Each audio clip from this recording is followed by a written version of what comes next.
Thursday and Saturday games to take place in Providence, Rhode Island. Number 3 seed Georgetown Hoyas out of the Big East. John Thompson III's team had the toughest schedule in the country. They finished 23-10. They'll take on the Bobcats of Ohio, the first team out of the Mid-American Conference. Ohio University won the conference tournament, and you guys are going dancing.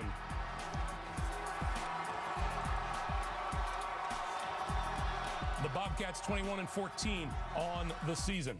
Ohio basketball's 12th all-time dance in the NCAA tournament will come in Providence, Rhode Island on Thursday as the 14 seed against the 3rd-seeded Georgetown Hoyas. Hi, everybody. I'm Russ Eisenstein. Rob Cornelius is alongside. Selection Sunday, Ohio came up very quickly, Rob C., and they'll take on the Hoyas out of the Big East, a ball club that's 23-10. Very early on in that show, Russ, at 23-10 Georgetown ball club, they've been up and down. They're not a team that's been very consistent. They obviously want to slow down the ball under John Thompson III. Yeah. We'll talk about the pace of that ball game. We'll talk about some early keys before we put our feet on the ground in Rhode Island coming up in a bit. But let's talk about that win over Akron, an overtime thriller, one of the best championship games the Mid-American Conference tournament has ever had. And it was a ball game we talked to John Gross about where even the most calm coaches on a sideline, emotionally up or down, just let it all hang out at the end of the ball game when Armand Bassett dunked home the winner to seal the deal.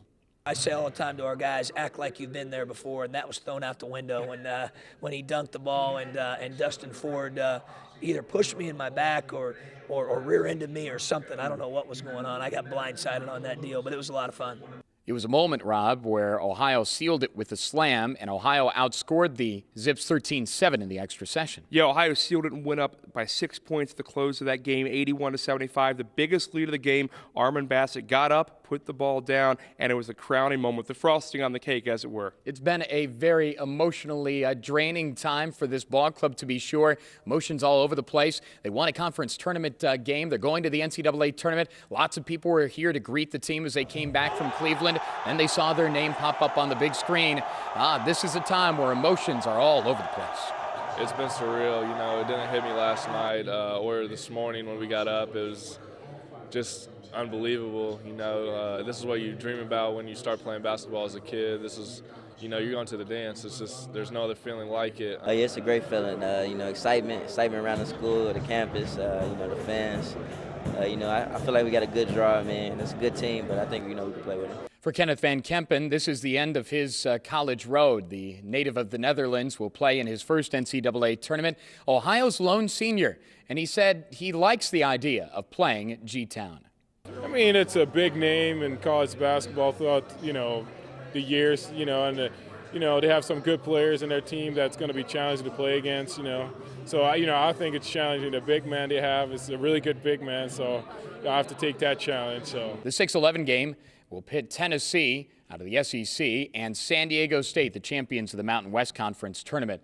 And then the other side of the region that's also there, not in the same bracket as Ohio, St. Mary's out of the West Coast Conference against the 7th-seeded Richmond Spiders out of the A-10. And Villanova takes on Robert Morris in the 2-15. We saw Robert Morris earlier this year in the Pittsburgh area. Ohio lost to the Colonials earlier. Yeah, Cats weren't happy with that result, but whoever wins this Ohio-Georgetown team game, Tennessee, San Diego State, both wild teams are going to chuck the ball around. Yeah, quickly a read on Georgetown. We talk about pace, we talk about tempo. They do run that Princeton-style offense. John Thompson III has run it beautifully over the past couple of years, and they've had a great deal of success with it. But they're a little different than your normal Princeton-style offense. No, a little more active and certainly a little more athletic. They have great Big East quality athletes. Austin Freeman, they just discovered he had diabetes in recent weeks. He's not right. Greg Monroe, on the other hand, has been putting together his pro resume tape the last few weeks. Has been fantastic.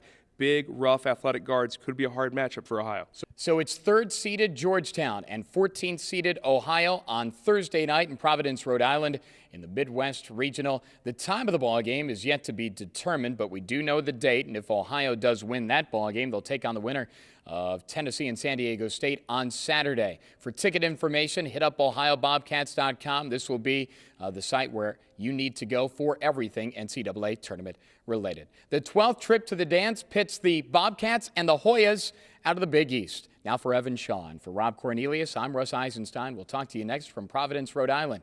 This is Bobcat TV.